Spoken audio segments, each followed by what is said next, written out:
là peuvent arriver à n'importe qui, n'importe quand. On a des gens sur cet écran qui, récemment, ils ont vécu la mort dans notre chair. On a des gens qui étaient eux-mêmes malades. On a tout, on perte d'emploi. Nous le savons que cette vie-ci a beaucoup de défis, beaucoup de tempêtes, beaucoup d'épreuves. Alors, je pense que le message aujourd'hui et le passage, l'enseignement de Jésus va nous équiper, va nous mieux équiper au moins à faire face à cette réalité. Cette réalité que les vicissitudes, les épreuves, les tempêtes sont constants, assez constants dans ce monde déchu. Alors, si vous avez votre Bible ou vous avez votre téléphone, j'aimerais vous demander de regarder Matthieu, chapitre 7, les versets 24 au verset 27. Alors, Matthieu 7, verset 24 au verset 27. Et moi, je vais lire ces versets aussi, peut-être pour ceux qui n'ont pas de Bible devant eux ou n'ont pas de téléphone, la Bible sur le téléphone. Alors, c'est Jésus qui parle. Et il nous dit, « Celui qui écoute toutes mes paroles et les met en pratique, celui-là ressemble à une personne sage. » La personne sage construit sa maison sur le roc. La pluie tombe, les rivières débordent, les vents soufflent et se jettent contre la maison. Mais la maison ne tombe pas parce qu'on a posé ses fondations sur le roc. Mais celui qui écoute mes paroles et ne les fait pas, celui-là ressemble à une personne insensée. Celui qui est insensé construit sa maison sur le sable. La pluie tombe, les rivières débordent, les vents soufflent et frappent la maison, et la maison tombe. Elle est complètement détruite. Alors moi, je trouve, et j'ai trouvé cette semaine, cet enseignement de Jésus très, très puissant et très pertinent. À nos jours, pendant une pandémie, qui d'entre nous n'a pas besoin d'être affermé, d'être fortifié? Et qui n'a pas besoin de devenir plus solide, même inébranlable, qui est un gros mot là, inébranlable. Alors, Jésus, à travers ce passage, nous montre le chemin. Il nous montre le processus pour devenir des personnes beaucoup plus solides face aux intempéries de notre vie. Alors, le contexte de cette histoire, de ce parabole, est très, très clair. Au début du chapitre 5, Jésus commence lui-même un sermon. D'ailleurs, les interprètes bibliques appellent ça le sermon sur la montagne parce que la foule et Jésus étaient situés sur une grosse, montagne, c'est un gros mot, là. Moi, j'ai vu les Rocheuses. En Israël, ça n'existe pas, mais quand même, sur la montagne, il donne aux foules cet enseignement. Et ça dure 3 chapitres en Matthieu. Matthieu 5, 6 et 7. Et les versets que nous venons de lire sont la fin de son enseignement. Alors, ça termine avec cette histoire de deux personnes, deux maisons. Alors, évidemment, la conclusion d'un message, d'un sermon est toujours un temps important. Alors, ça ne peut pas être sous-estimé. Jésus essaye de résumer et de conclure d'une façon frappante, d'une façon mémorable. Et c'est ça ce qu'il fait. Et évidemment, ça parle non seulement à la foule à l'époque, ça parle à nous autres. Et c'est la simplicité de cette courte parabole, 3 versets, qui contribue à sa force de frappe. L'histoire est courte, l'histoire est mémorable parce qu'il y a certaines répétitions et évidemment très, très imagée. Et moi, je suis convaincu que le fait que Jésus est charpentier, et Jésus est un homme de métier, OK? Des fois, on oublie qu'il avait passé 15 ans à peu près comme homme de métier, mettons de l'âge de 15 ans à l'âge de 30 ans. Il était juste 3 ans, là, prédicateur itinérant, guérisseur. Non, 15 ans comme charpentier. Alors, il parle en connaissance de cause quand il parle de 2 maisons. C'est presque certain que Jésus, lui-même, comme charpentier, participait à la construction des maisons ou d'autres bâtiments. Alors, il connaît par expérience personnelle l'importance d'un fondement solide pour une maison ou n'importe quel bâtiment. Et comme à l'habitude, Jésus enseigne alors avec des images et des illustrations tirées de la vie quotidienne, la vie que les gens, à l'époque, comprenaient. Des fois, il parle de fermier ou cultivateur, des fois, il parle comme un charpentier, des fois, mais c'est toujours pertinent. Alors, j'aimerais qu'on regarde comme faut ce passage et je vais vous le relire parce que peut-être encore il y a des gens qui n'ont pas le texte devant eux. Jésus nous dit, « Celui qui écoute toutes mes paroles et les met en pratique, celui-là ressemble à une personne sage. La personne sage construit sa maison sur le roc. La pluie tombe, les rivières débordent, les vents soufflent et se jettent contre la maison. Mais la maison ne tombe pas parce qu'on a posé ses fondations sur le roc. Mais celui qui écoute mes paroles et ne les fait pas, ne les met pas en pratique, celui-là ressemble à une personne insensée. Celui qui est insensé construit sa maison sur le sable. La pluie tombe, les rivières débordent, les vents soufflent et frappent la maison et la maison tombe. Elle est complètement détruite. Alors, le focus primordial de cette histoire, de cette parabole de Jésus, le focus se tourne autour de 2 personnes et 2 maisons, hein? Les 2 maisons qu'elles construisent. Selon Jésus, la première personne est sage. Alors, évidemment, je suis allé chercher quelques synonymes. Ça veut dire que cette personne est réfléchie, avisée, la personne est prévoyante, hein? Et cette personne démontre sa sagesse et son intelligence en bâtissant sa maison sur un fondement de pierre, qui est, par définition, très solide. Par contre, la deuxième personne est un insensé. Et encore, on cherche des synonymes. Bon, une personne non avisée, une personne irréfléchie, ou bien peut-être des mots plus familiers et franchement un peu plus durs, une personne cave, une personne stupide, une personne, et j'aime tellement le son de ce mot-là, dingue. Vraiment, là, la personne est dingue. Pourquoi? Parce qu'il bâtit sa maison sur un fondement de sable.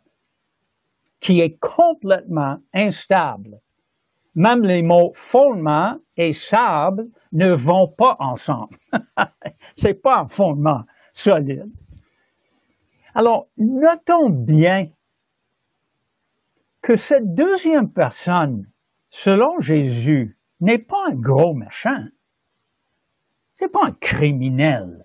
C'est pas une personne qui trompe tout le monde, qui triche, mais la personne quand même manque vraiment au niveau de son jugement, au niveau de son analyse. Et les conséquences de ce manque de discernement sont graves. Alors, remarquons aussi, et ça nous démontre vraiment quelque chose, voyons que les deux maisons subissent exactement les mêmes défis, intempéries, tempêtes, problèmes. Hein? Tous les deux subissent la même chose. Ils sont soumis aux mêmes épreuves. Alors, la différente fin qui est subie par les deux maisons n'est pas du tout liée aux circonstances différentes. Nous voyons que la différence de résultat final, différence de fin finale, entre les deux maisons, la différence est centrée sur l'extérieur, n'est pas centrée sur les événements extérieurs, mais est centrée sur ce qui se passe à l'intérieur. Hein? Alors, on voit que la maison bâtie sur le roc résiste à cette météo déréglée et elle se tient debout. Et par contre, la maison posée sur le sable ne tient pas le coup et elle s'effondre.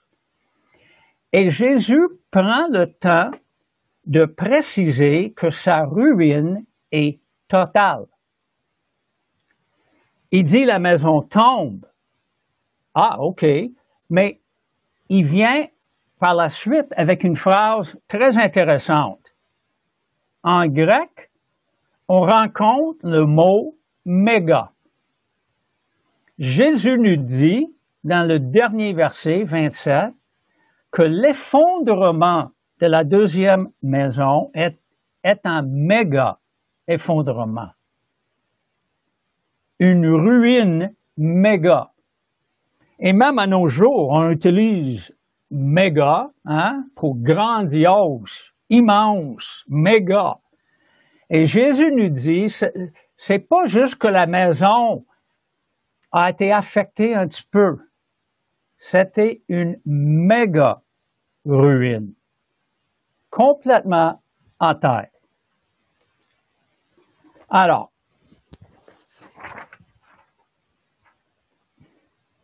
une fois de plus, Jésus ne mentionne pas du tout, les matériaux de construction qui apparaissent en dessus du sol, en dessus du fondement. Il ne parle pas des matériels utilisés pour les portes, les fenêtres, les murs, etc.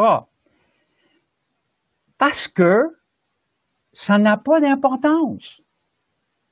L'échafaudage, le flash, le look, la façade n'a aucune importance. Lorsqu'une vie n'est pas fondée sur le roc, la solidité de la porte ne va pas changer quoi que ce soit. Si une maison, si une vie n'est pas fondée sur le roc. Alors, chers amis, est-ce que Jésus s'intéresse avant tout à la construction de maisons? Est-ce qu'il est en train de donner un discours, un exposé aux contracteurs généraux de son époque. Mais non, c'est sûr, hein? Les deux maisons sont symboliques. Les deux maisons nous représentent, nous symbolisent. C'est notre vie humaine qui est en cause. Et Jésus nous exhorte à nous équiper pour que cette vie si remplie de tempêtes ne nous fait pas s'effondrer, OK? Alors, comment nous équiper à faire face? Comment devenir plus solide, plus inébranlable? Ou autrement, la question, comment éviter à devenir une vie ruinée, même une méga ruine, méga défaite? Ben, la réponse donnée par Jésus est vraiment simple. Vraiment simple.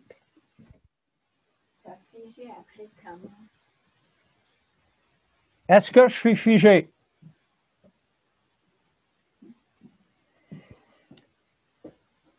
Qu'est-ce qu'on fait? 1. Jésus nous dit, la personne qui écoute ces paroles et qui les met en pratique, cette personne sera bien fondée, bien affirmée. À l'opposé, la personne qui écoute, mais qui ne fait pas ces paroles, va vivre un méga effondrement. Alors le chemin est simple. Écouter, obéir. Écouter, obéir. Le verbe écouter est au présent actif. Ça veut dire c'est une chose à faire régulièrement, souvent. Jésus veut que notre façon de vivre soit une vie d'écoute. Pas une écoute sporadique, mais souvent. Et actif veut dire, le contraire, c'est passif. Hein? En verbe passif, on subit l'action de quelqu'un ou quelque chose d'autre. Mais actif veut dire que nous prenons en main et nous décidons, je vais mettre un peu d'effort pour écouter ce que le Seigneur veut me dire. Alors, je vous regarde et je vous félicite. Nous sommes tous en train, ensemble, d'écouter les paroles de Jésus. C'est ça ce qu'il veut. C'est ça ce qu'il nous exhorte à faire. Moi aussi, j'écoute. Je suis en train de m'écouter. Et je suis en train d'écouter les paroles de Jésus quand je les lis. Nous avons écouté les paroles de Jésus en chantant. Alors, c'est super ce qu'on fait ici. En même temps, chaque individu doit se poser la question. Si je regarde une journée ordinaire, journée normale, dans ta vie, dans ma vie, est-ce que j'ai l'habitude d'écouter régulièrement les paroles de Jésus? Est-ce que j'ai l'habitude d'activement, avec un peu d'effort, est-ce que je fais des efforts pour écouter ce que Jésus nous dit? Alors, j'espère que oui, et je vous encourage de le faire. Moi, tous les matins, j'essaie de lire la parole de Dieu.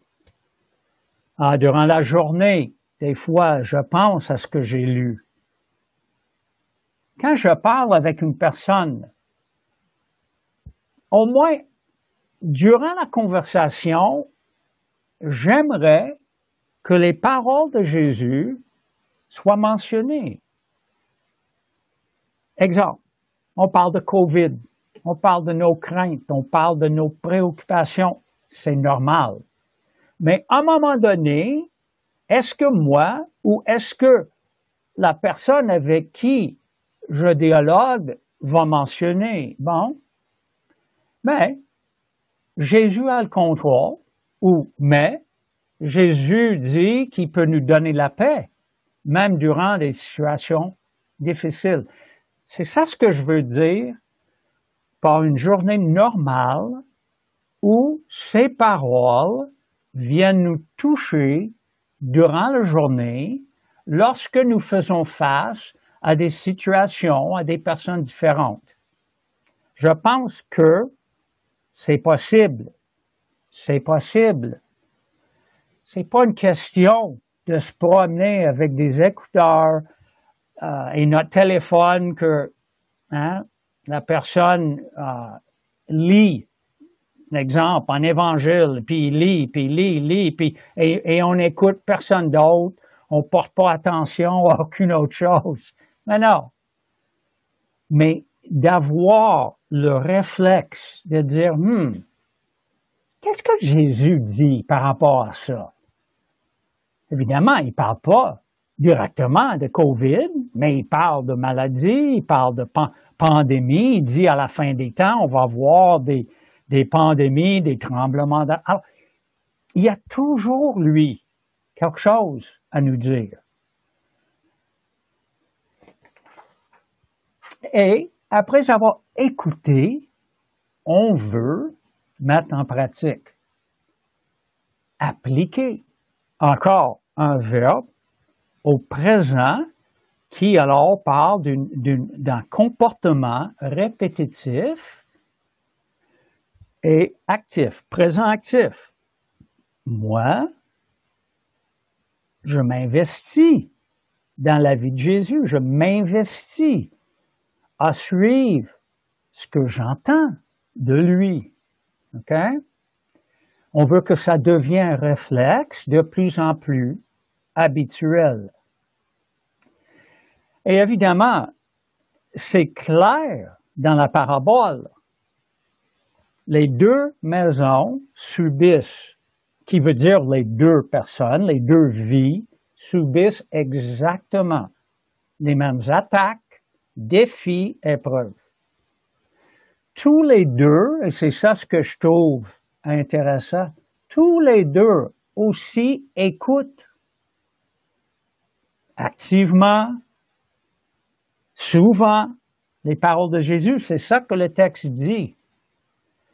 Mais un gars ou une femme, la personne qui écoute et applique, qui met en pratique les paroles, voilà toute la différence.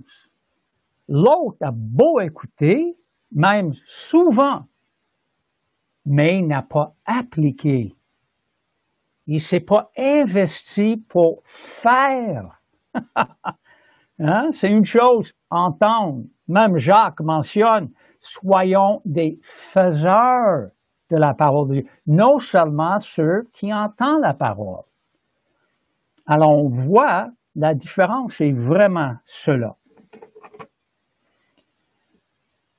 Et soyons encouragés. Des fois, si on entend le mot ou la phrase mise en pratique, le mot obéir, le mot appliquer, des fois on devient nerveux, des fois on devient un peu peut-être craintif. Mais soyons encouragés. Jésus ne nous dit pas, vous, mes disciples, appliquez immédiatement et parfaitement tous mes enseignements. Et cela dès le début de votre conversion. Come on. Ah oui, let's go. Parfaitement appliqué, parfaitement mis en pratique. Pas ça du tout. C'est pas ça. Oui, il veut qu'on obéisse, mais c'est Jésus qui nous appelle disciples. Qui veut dire, on l'avait déjà décortiqué ce mot à plusieurs reprises, disciple veut dire apprenti, stagiaire, étudiant qui est en train de devenir comme son maître. Ça ne veut pas dire une personne arrivée, une personne tout fort ou tout arrivé, non. Et ce mot-là parle d'une formation à vie. Être stagiaire de Jésus, nous serons stagiaires de la personne de Jésus-Christ jusqu'à notre mort physique. Alors, on parle de 30, 40, 50, 60 ans peut-être. Stagiaire. Alors, c'est vraiment pas Jésus qui sort la fouette et qui s'attend à une obéissance parfaite à tout moment et une compréhension parfaite de ce qu'il veut pour nos vies. C'est Jésus qui parle de processus et de cheminement. Et il nous appelle aussi enfants de Dieu. Et nous savons qu'un enfant de Dieu est comme un enfant physique. On grandit, on se développe, on comprend mieux, on parle mieux. Alors, même idée, processus. Et ce processus va durer jusqu'à son caractère soit formé en nous. Alors, je ne veux pas nous décourager à être zélés. Jésus veut qu'on soit zélés, investis, c'est sûr. Mais, en même temps, soyons patients avec nous-mêmes et avec les autres. Moi, je suis convaincu que plus on grandit dans le Seigneur, souvent moins notre croissance est évidente. Moi, quand je regarde au début de ma vie chrétienne, c'est comme je grandissais à tous les jours. Il semblait. J'apprenais des nouvelles choses. Chaque page de la Bible m'apprenait quelque chose de nouveau. J'ai commencé à mémoriser les versets. Moi, j'étais tout feu, tout flamme. Jusqu'à un certain... Comme un enfant qui grandit vite, qui est rempli de toutes sortes. Il découvre.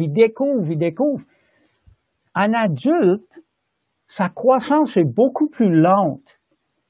Mais très souvent, notre croissance est plus profonde.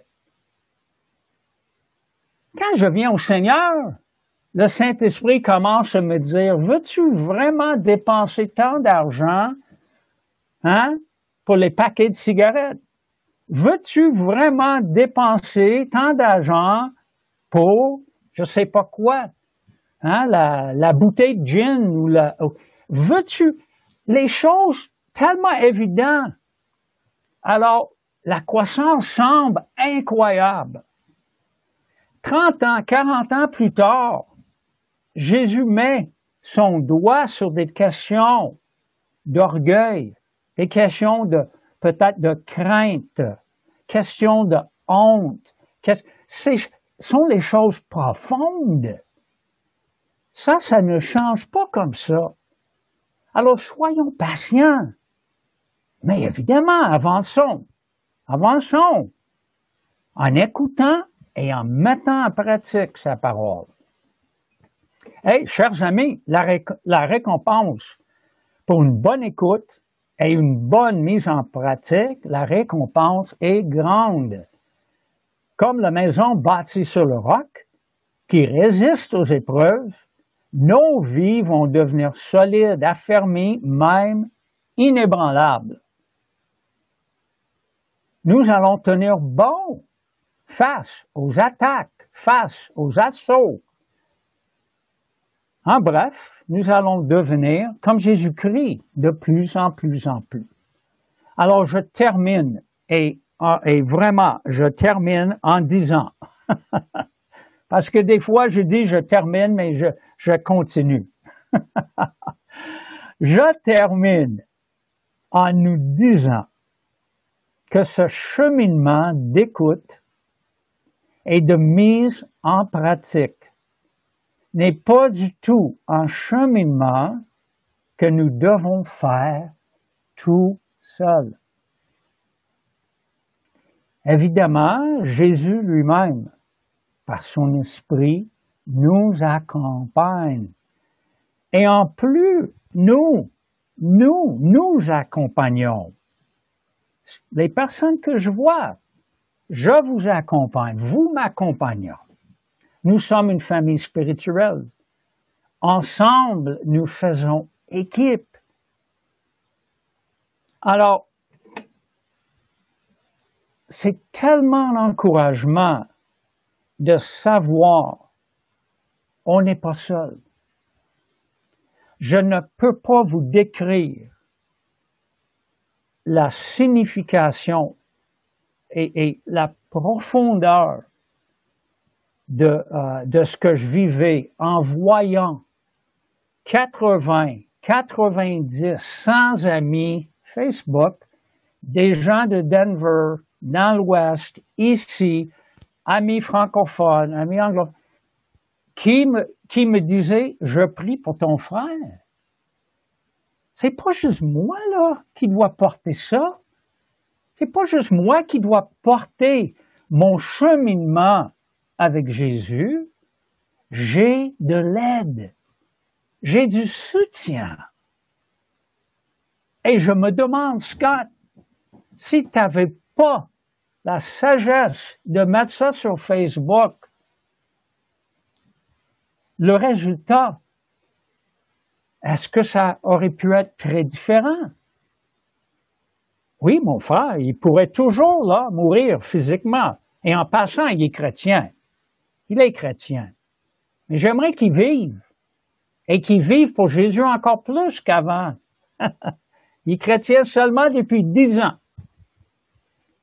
En tout cas, ce que ça m'a montré, je ne suis pas seul. Et ça m'a touché profondément. Même, emoji, les deux mains comme ça, en train de prier. Ça m'a touché. Alors, prenons encouragement qu'on écoute Jésus et qu'on met en pratique ses paroles, son enseignement, son style de vie ensemble. On n'est pas seul. On a besoin les uns des autres. Et comme Yves avait dit au début, le leadership de l'Église, on travaille et on écoute pour le thème de l'année. Et au moins le début est clair. Ensemble, à l'écoute de Dieu. Exactement ce que Jésus nous dit ici. Ensemble, à l'écoute de Dieu, Père, Fils, Saint-Esprit. Et si on le fait, et on l'applique, on va devenir de plus en plus solide. Notre vie, notre maison va devenir de plus en plus solide, affermi, même inébranlable. Ouf! Ça, c'est merveilleux. Bâtissons sur le roc. Ensemble. Amen. Amen. Alors, prenons un instant, peut-être les yeux fermés, je vais juste un instant de réflexion personnelle. Comment pourrais-tu appliquer ton écoute de Jésus, de la voix de Jésus? Et comment pourrions-nous appliquer cette mise en pratique qui d'ailleurs fait toute la différence? Alors, Seigneur Jésus, 2021 est devant nous, avec évidemment beaucoup d'épreuves qui sont là, les mêmes épreuves que 2020 à bien des niveaux. Mais Seigneur, nous nous mettons devant toi en tant qu'assemblée et en tant qu'individu.